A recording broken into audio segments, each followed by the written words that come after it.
¿Yo? ¿Yo qué tengo que ver? Ayer la vi llorando. Se le caían las lágrimas después de que él fue a verla. Trataba de secarse, disimulando, pero yo la vi. Y ella se dio cuenta de que la vi, de que vi todo. Antes, cuando apenas la asignaron a nuestro sector, una chica muy alegre, muy conversadora, muy simpática, pero se fue apagando. Se queda ahí quieta en la silla. Está todo el día esperando que termine su turno para irse. Y él como si nada. Hace 8 años que trabajo acá. Y ya lo vi hacer esto con varias empleadas. Todos sabemos que es un pesado con las chicas, es así, él es como, les hace chistes, se hace el gracioso, algún roce cuando pasa, una manito de más. La que puede se va o pide el traslado. Y la que no puede termina enfermándose hasta que la van. Pero yo ayer la vi llorando a esta chica.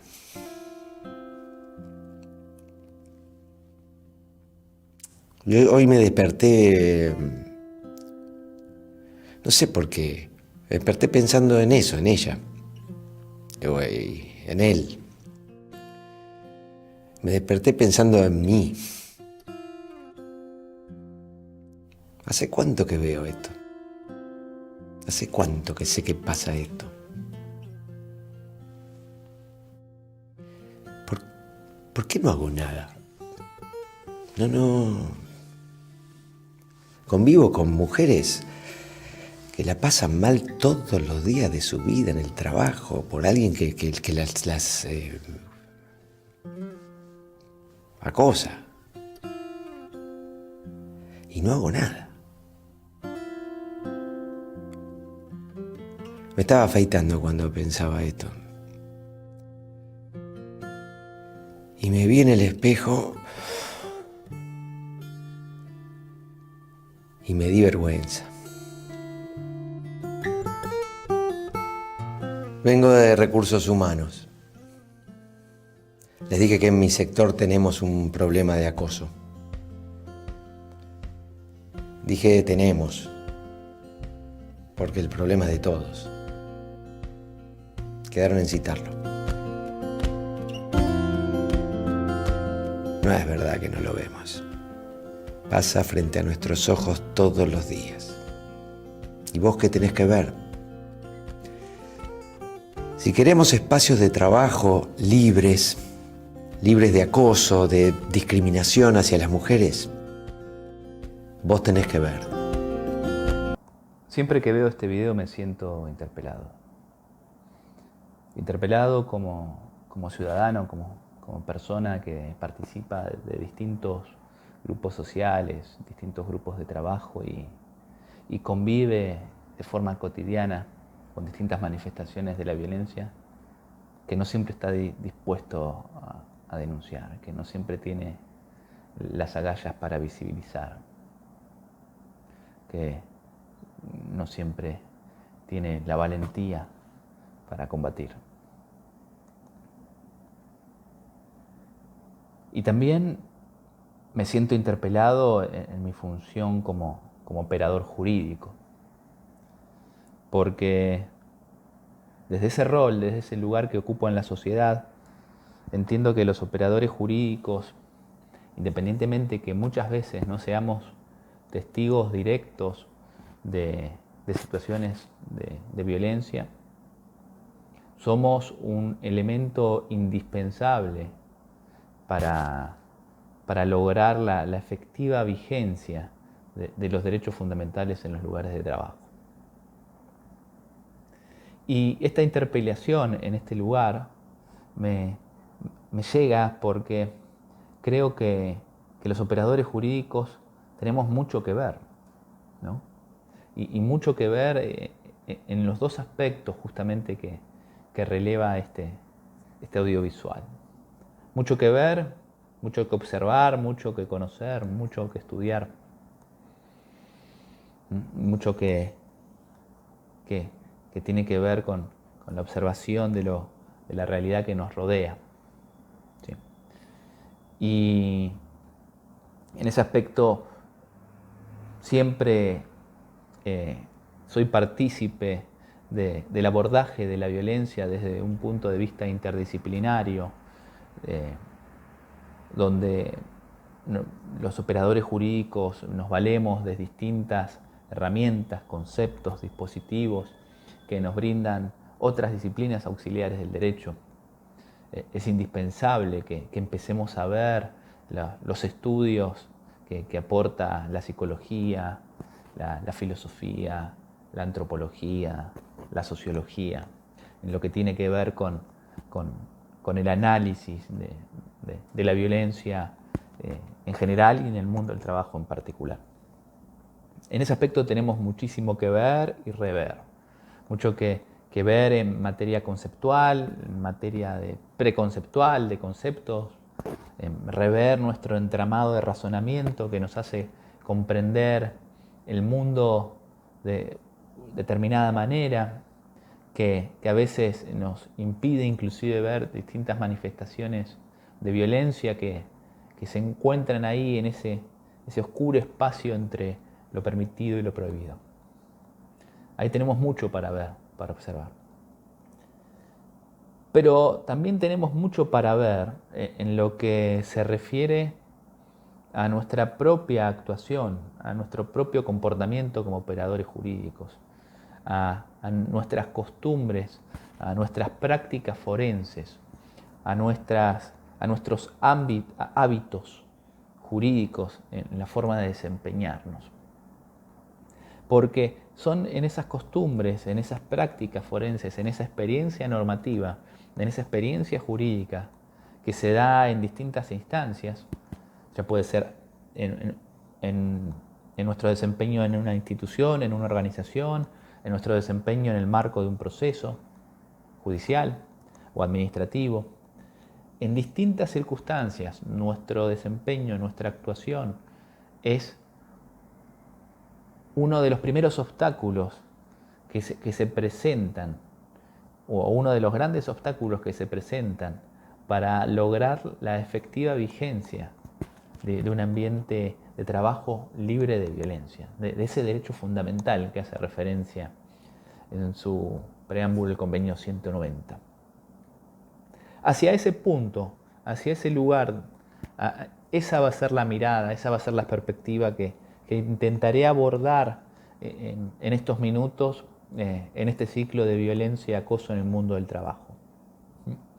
Y para lograr eso, haré referencia a tres instancias de actuación que tenemos los operadores jurídicos frente a determinados conflictos que se generan como consecuencia de la violencia y que tendríamos que empezar a revisar, que tendríamos que empezar a revisar con mirada crítica y ver si el marco normativo que ha empezado a presentarse y a cambiar de forma manifiesta amerita de nosotros un rediseño en cuanto a estas prácticas para lograr estar acorde al reto que nos espera como tal. Un primer ejemplo del cual, digamos, suelo hacer referencia y me parece que es crucial en el entendimiento de nuestra función, tiene que ver con la actuación de los operadores jurídicos en la instancia interna organizacional, en la instancia previa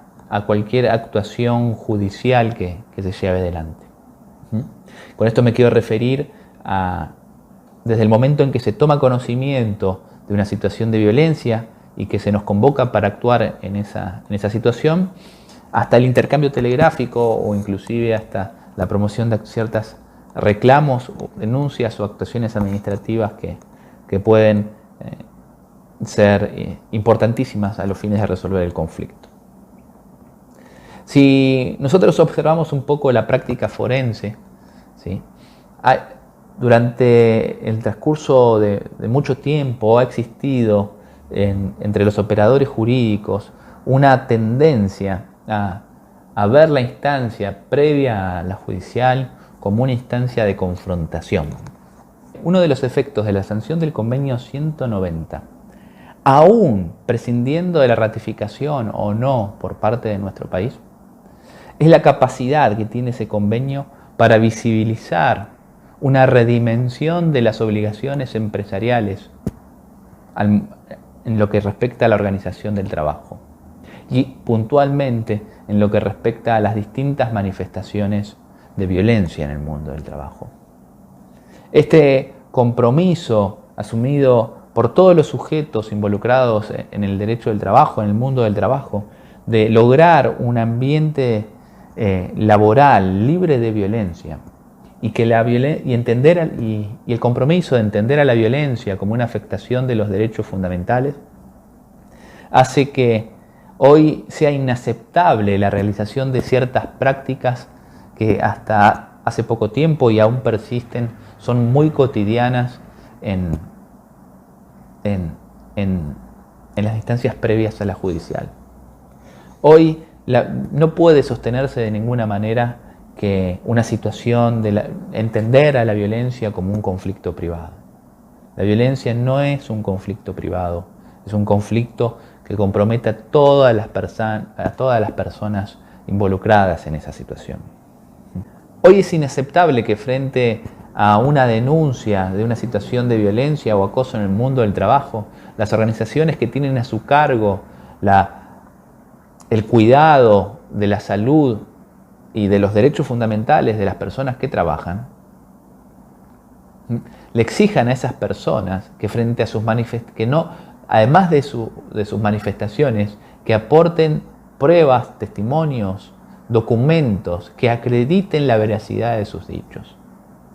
Es inaceptable que frente al envío de un telegrama laboral donde se denuncia determinadas circunstancias de trabajo, determinadas circunstancias de violencia, la respuesta por parte de la organización empresarial sea niego, desconozco, rechazo y cuando no, se amenace con promover determinadas acciones por calumnias e injurias.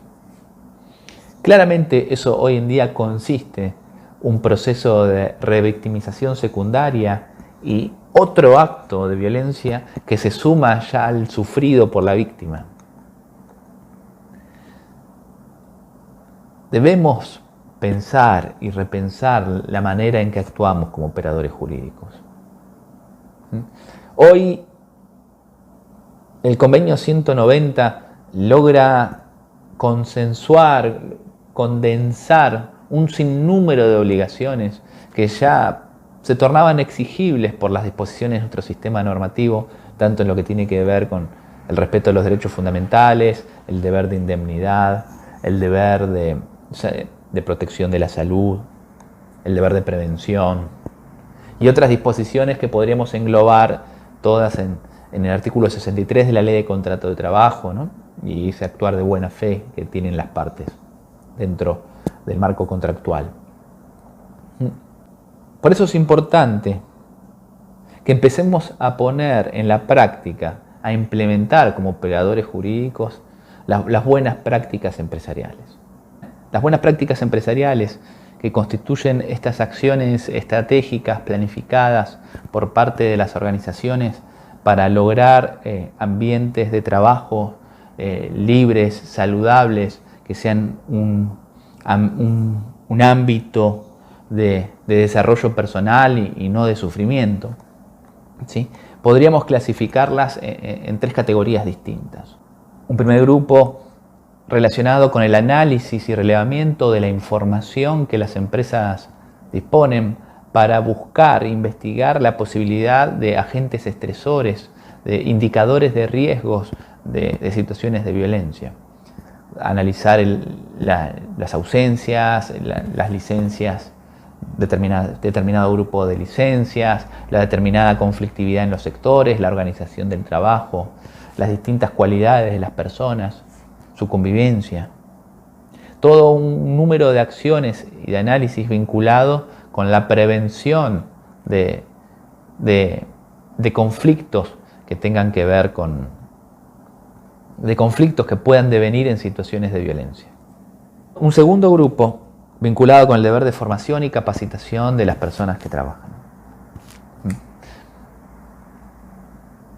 Es importante que las personas estemos formadas en la identificación de distintas situaciones de violencia con las cuales convivimos y que hemos naturalizado.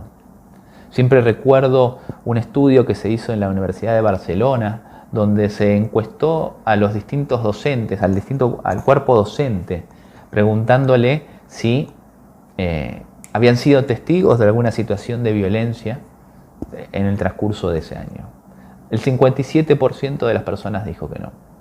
Ahora, cuando se le preguntó por situaciones concretas de destratos, de insultos, de chistes con contenido sexual, ese número se redujo a un 41%. ¿Qué nos dice esto? Que la violencia es una fenomenología que necesita ser conversada, que necesita ser visibilizada para ser identificada, porque si no tendemos a naturalizarla. También es importante, y en este grupo entran las acciones tendientes a capacitar a las personas con distintas herramientas técnicas para poder lidiar con la conflictividad que se genera en el mundo del trabajo, en los vínculos sociales que incluye el mundo del trabajo. Muchas veces la deficiente gestión de un conflicto es la que desencadena distintas situaciones de violencia y pueden ser prevenidas con la capacitación previa y el otorgamiento de herramientas para trabajar esa conflictividad. El tercer grupo de comportamientos que exigen las buenas prácticas empresariales está vinculado con el establecimiento de protocolos de actuación frente a denuncias de situaciones de violencia o acoso. ¿Sí? El establecimiento de pautas de conductas regladas que permitan el respeto de los derechos fundamentales de las personas involucradas en este tipo de proceso es fundamental. El establecimiento de confidencialidad del proceso, el establecimiento de un comité investigador interdisciplinario de personas que estén especializadas en esta problemática es una clave, es indispensable para lograr poder dar una adecuada solución al conflicto generado como consecuencia de los actos de violencia. Otra de las prácticas que tenemos que revisar como operadores jurídicos es nuestro trabajo en la preparación de las presentaciones inaugurales, ya sea que operemos defendiendo los intereses de una persona que trabaja y fue víctima de violencia o de una organización que ha sido demandada por la violación a sus deberes, a sus obligaciones. ¿Sí? Ninguna situación de violencia, por muy similar que sea, es idéntica a otra. La violencia, además de ser un fenómeno proteico, es decir, de ser una manifestación, un fenómeno que cambia constantemente en su forma, es un fenómeno contextual. Siempre depende del contexto, de las circunstancias que rodean a la situación, para definir la forma en que percibimos determinada situación. Es importante describir los ambientes de trabajo, las personas vinculadas con ese ambiente de trabajo, la personalidad de las personas que trabajan, los conflictos, las distintas dimensiones de los conflictos en las cuales se fueron desarrollando, sobre todo cuando hablamos de casos de violencia psicológica. Porque la dimensión de la conducta perniciosa solo se puede percibir cuando se habla de una descripción detallada. También es importante que las empresas, que los operadores jurídicos que representamos organizaciones, cuando contestemos demanda, correspondamos con ese deber de detallar y circunstanciar las situaciones en las cuales se investiga una situación de violencia.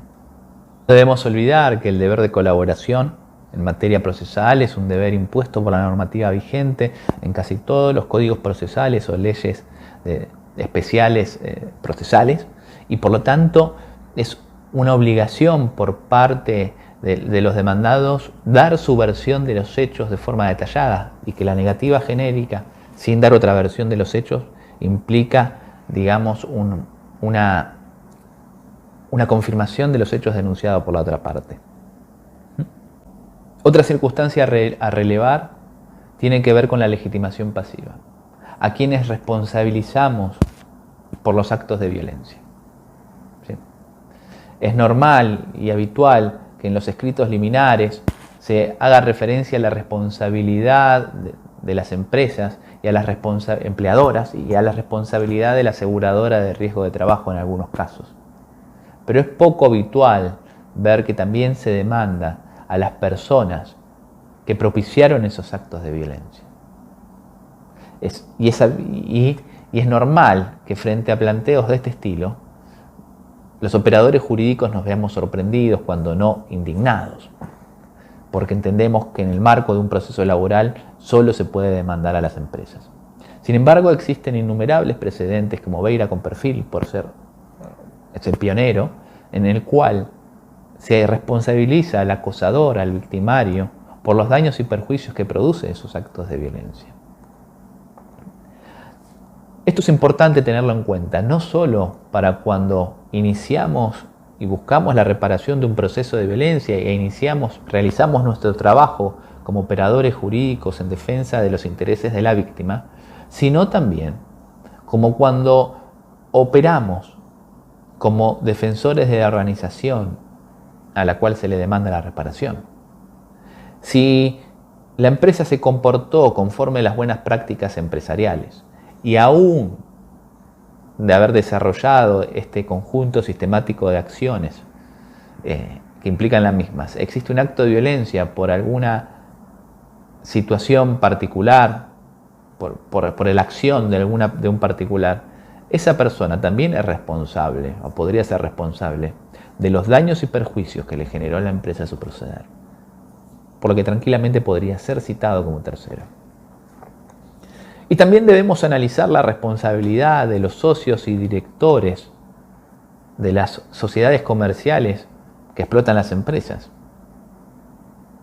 Si entendemos que un administrador o un director de una sociedad comercial puede ser responsable solidario por la deficiente registración de una relación de trabajo, por el incumplimiento de las obligaciones que implica esa deficiente registración de una relación de trabajo, ¿cómo no va a ser responsable solidario por la afectación de un derecho fundamental, por no haber tomado las acciones concretas para resguardar la integridad física, psíquica y la dignidad de las personas que trabajan para él? Claramente puede haber y existen precedentes en donde ya se condena solidariamente a los directores y administradores de sociedades comerciales por supuestos de discriminación, de violencia. De ahí la importancia, como decía Julieta Lobato, de entender estos puentes que existen entre la discriminación y la violencia, porque justamente en materia de discriminación ya tenemos trabajado muchísimos estándares de comportamiento que las personas y los operadores jurídicos deberíamos tener frente a esta situación. Por último, y ya adentrándonos en lo que tiene que ver con la tramitación de la instancia judicial, del proceso judicial, me gustaría hacer alguna consideración especial a lo que es la prueba testimonial. Primero porque justamente es hacia ese tipo de prueba que esencialmente está dirigido el audiovisual con el que comenzar esta exposición. El fenómeno de los testigos mudos, ciegos y sordos es un fenómeno del cual mucho se ha hablado y mucho se ha escrito en la literatura jurídica y no jurídica. La falta de compromiso, los miedos, el temor a perder el trabajo, los compromisos sociales entre las mismas personas que comparten una comunidad de trabajo ha generado que haga tiempo ya que se venga hablando de esta problemática, de estas dificultades para probar mediante prueba testimonial las circunstancias de violencia y de acoso. ¿Sí? Sobre todo cuando hablamos de casos de violencia psicológica o de violencia sexual. Las manifestaciones sutiles de los comportamientos, los contextos privados en que la misma se manifiesta, hacen que la acreditación mediante la prueba testimonial sea realmente cuesta arriba, dificultosa, cuando no sea imposible. Por eso me parece que es importante tener en cuenta distintas consideraciones al momento de trabajar sobre esta prueba. Lo primero que podemos decir es al momento del ofrecimiento y al momento sobre todo de considerar los ofrecimientos de pruebas testimoniales. Las leyes orgánicas, las leyes de procedimientos habilitan en general un número de 5 testigos por partes, salvo que circunstancias excepcionales motiven o justifiquen la ampliación de ese número. Yo creo que en casos de violencia y acoso, por estas mismas dificultades que estaba haciendo referencia anteriormente, justifican la extensión en los casos que se cuente con mayores testigos que esos 5 que establece el procedimiento. Después, en lo que respecta a su producción, ¿no? Estamos acostumbrados a una civilización, no en términos de civilidad, sino de materia civil, ¿no? de área del sistema normativo de las audiencias testimoniales, donde las preguntas, los interrogatorios son muy acotados y limitados a las relaciones que existían, por ejemplo, entre el jefe y la subordinada o entre esos dos compañeros que se ven involucrados en el caso de violencia. Sin embargo, es importante que en materia de interrogatorio las preguntas puedan ser desarrolladas de forma amplia para que los testigos den sus apreciaciones no solo de cómo era, digamos, un trato, una relación entre dos personas, sino cómo era el clima de trabajo, cuáles eran los antecedentes de las personas, cuáles eran sus personalidades, su forma de decir las cosas, qué había pasado en situaciones que podrían tener alguna analogía con la que estaban viviendo las personas en ese momento.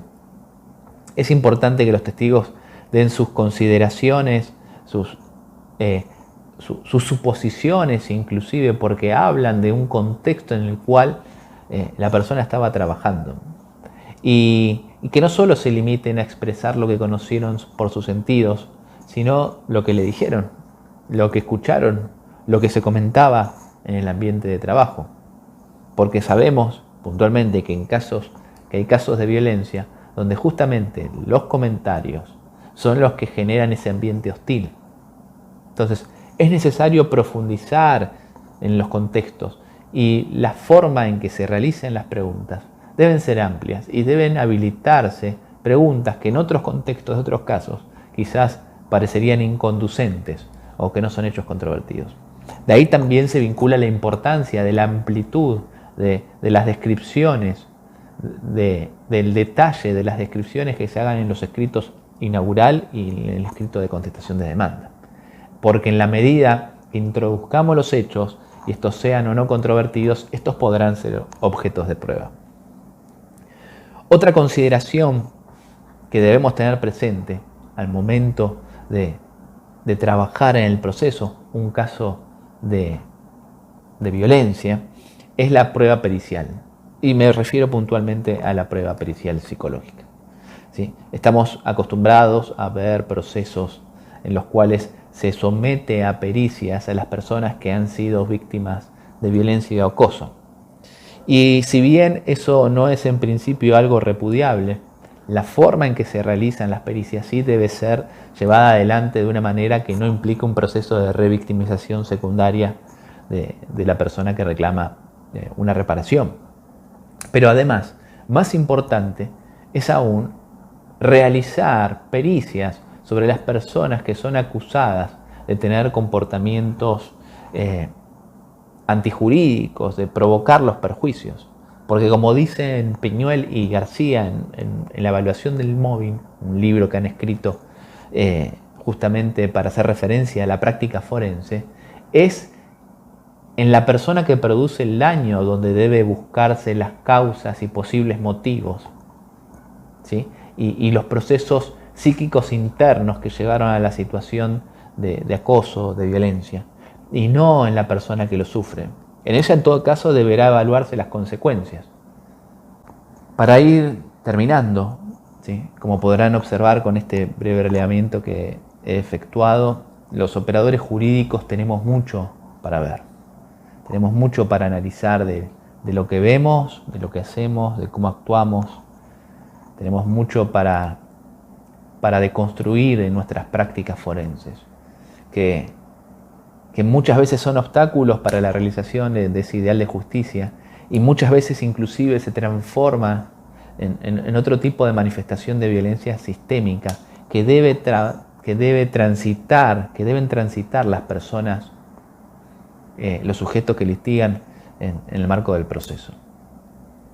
Es importante que tomemos conciencia de estas prácticas, que las modifiquemos. El convenio 190 puede ser una gran oportunidad para ello, y que dejemos de hacernos los desentendidos. Entiendo que a veces hay contextos que no son propicios para el litigio. La falta de recursos por parte del fuero, la falta de tiempo, las distintas maniobras que nosotros mismos utilizamos para entorpecer el trabajo de otro. Pero si realmente queremos un mundo de trabajo libre de violencia, debemos involucrarnos en estas prácticas, debemos desarmar estas prácticas y debemos comprometernos, ¿sí?, con esos derechos de los que tantos hablamos.